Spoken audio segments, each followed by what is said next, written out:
A mailbag edition of Seahawks Today is on the way, but before we get started with today's show, we want to make sure that you are a part of the next Seahawks mailbag. And the only way to do that is by subscribing to Seahawks Today right here on YouTube. You can click the red sub button below or go to youtube.com/Seahawks TV to be a part of our channel.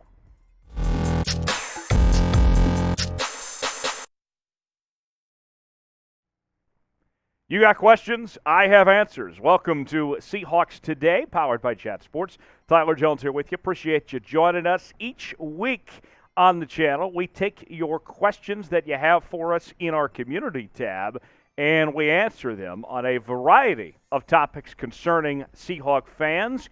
And so let's go ahead and not wait a second more and get started with this week's mailbag. Our first question comes from Noah. Noah wants to know, how much should Seattle pay DK Metcalf? Now, I like where this question is headed because it's not about should they pay, and it's not about should they pay or trade DK Metcalf. It's straight up, how much should they pay DK Metcalf? And I would tell you, based on where this franchise is at right now, whatever it takes to keep DK Metcalf happy and in Seattle is what I would pay him. Tyreek Hill currently right now, the highest paid receiver in the National Football League at $38 million, while Davante Adams is at $28 million right now. I think that he's not going to get the money like Tyreek Hill or Davante Adams would, but I would expect him to be in that next tier. Around Stephon Diggs' money of $24 million, he's certainly worth more than DJ Moore. We live in a society where DJ Moore is making $20 million a year. Isn't that nuts? But nonetheless, I would pay DK whatever it takes, but realistically, I think you can get him in that $24 to $27 million range and everyone be happy and DK have a new deal and be a part of the Seahawks for a very long time, as he needs to be a part of this team. The best player on this franchise, and he's still young, entering the final year of his rookie contract. You got to do whatever it takes to keep DK Metcalf around. Next question. This one comes from X-Ray Bird. X-Ray Bird wants to know, given the Seahawks' history of trading down, do you think it's possible that we won't be trading the number 9 pick? I think, X-Ray, it's very possible that the Seahawks end up keeping that number 9 pick. In fact, I would say that's the most likely solution, that the Seahawks hold on to that and draft, whether it's a Charles Cross at that offensive tackle spot, or if they end up with one of those great edge rushers that are in this draft, if Kayvon Thibodeau falls to them, whatever it may be. I think that's actually the most likely scenario, is the Seahawks hold on to that number 9 pick there. But a very good question there from X-Ray Bird. Our next question in the mailbag, let's go ahead and bring that to you from Pigmasters32. And here is what the Pigmaster himself, the 32nd one, has to say. I really hope we get Breece Hall, obviously not at number 9. That'd clearly be way too high to take a running back. But if we either trade down to the end of the first round or trade up within the second round, or even better, if he falls to our pick in the second round, I think he'd be a huge help to our team. What do you think of us getting Breece Hall? Great question, Pigmaster, and I like Breece Hall. I really do. I think that he's a terrific running back. I saw him play a lot in the Big 12 Conference over the last couple of seasons, and he has everything that you want from a running back, in my opinion. When you talk about speed and power, athleticism, that jolt to get to that next step, he's got it all. And what I wonder, though, at that second-round pick, essentially, the Seahawks have other needs to deal with when it comes to the offensive tackle, the edge rusher, cornerback, quarterback, just to name a few of the needs with this team. Running back is a need of sorts because they haven't been able to rely on Carson or Rashad Penny, but it's not a priority like those other positions. So I don't think the Seahawks are going to take Breece Hall in the second round, but if they're going to take a running back high, that would be the guy I would go with. Very good question from the Pigmaster there. What do you guys think? Let's go ahead and let you weigh in on this. The Seahawks, should they draft a running back within the first 2 rounds? You guys are smart. You know how it is. We hear all the time that you shouldn't be taking a running back high, especially in the first round, let alone the second round. But for this Seattle team, do they look at a guy like Breece or another running back option? Let us know. Here's your chance to weigh in the comment section. You can type Y for yes, type in for no. Who knows? Maybe John and Pete are looking at the comment section to decide what to draft. Either way, let your voice be heard. Type Y for yes, type in for no to let us know what you think as far as that position goes of the Seahawks drafting a running back within the first 2 rounds. Next question, this comes from Victor. Victor wants to know, what are the chances that we trade back into the first round and pick up a quarterback? You know what?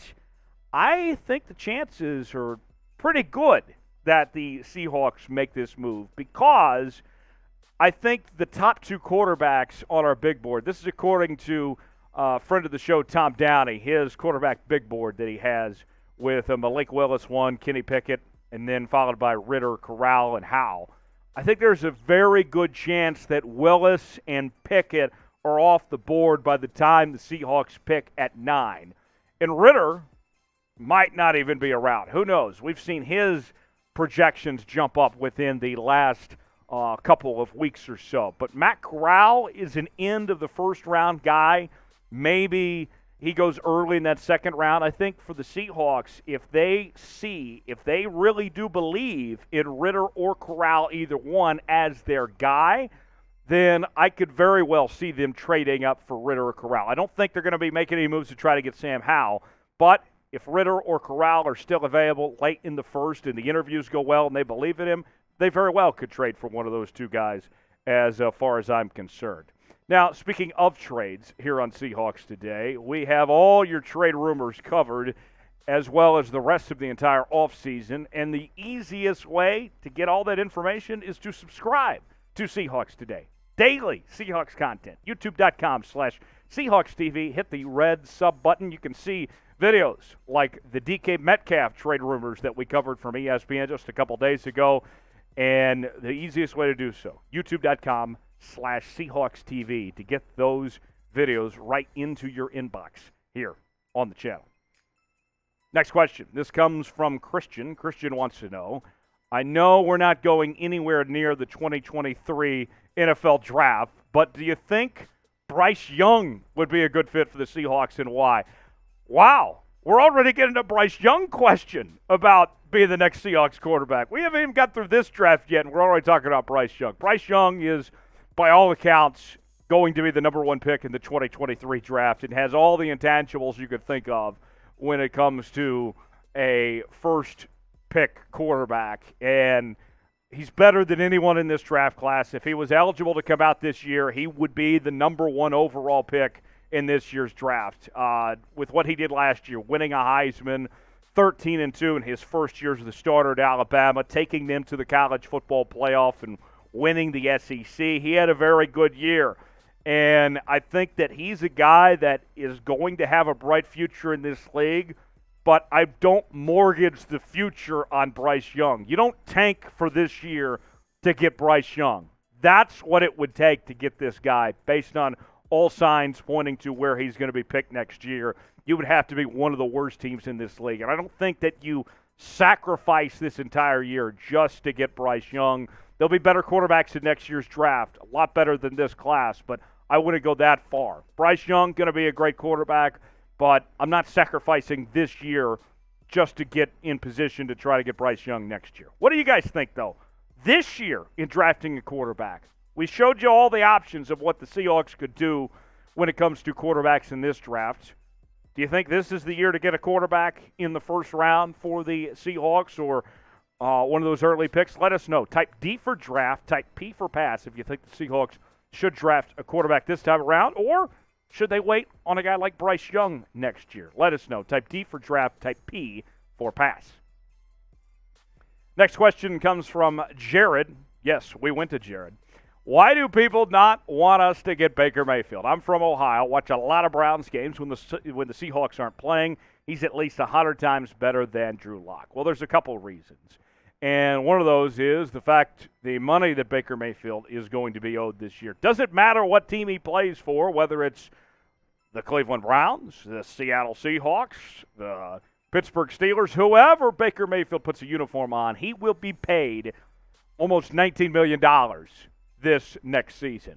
And the Browns wanted a lot for Baker Mayfield. When they brought in Deshaun Watson, they initially were asking for a second-round pick, but teams are not wanting to take on that money, and there's concerns about him coming off the torn labrum surgery. So that is where things stand with Baker Mayfield at this point in time.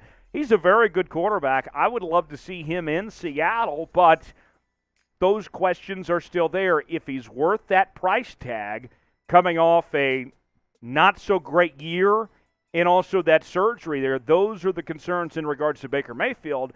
And as time goes on, eventually, will the Browns just go ahead and release Baker Mayfield at this point? And how much money are they going to take up of that contract that he's owed? Those are questions that we're still asking. So that's where the hesitation is. I still think that Baker could end up in Seattle when it's all said and done, but everybody's kind of waiting to see how this plays out if the Browns go ahead and just release him and a team like Seattle potentially get him for a lot cheaper than that $18 million. Good question, though. Next one from It's Ya Boy. What do you think the Seahawks' record will be with Locke at quarterback? Personally, I think we go 9-8, but that's just my opinion. Would love to hear yours. You know, Drew Lock, this is a guy that has had the ups and downs throughout his short career in the National Football League, and I've said it many times on this show, he is not that guy. He is not the guy to lead your franchise going forward. You look at this team next year.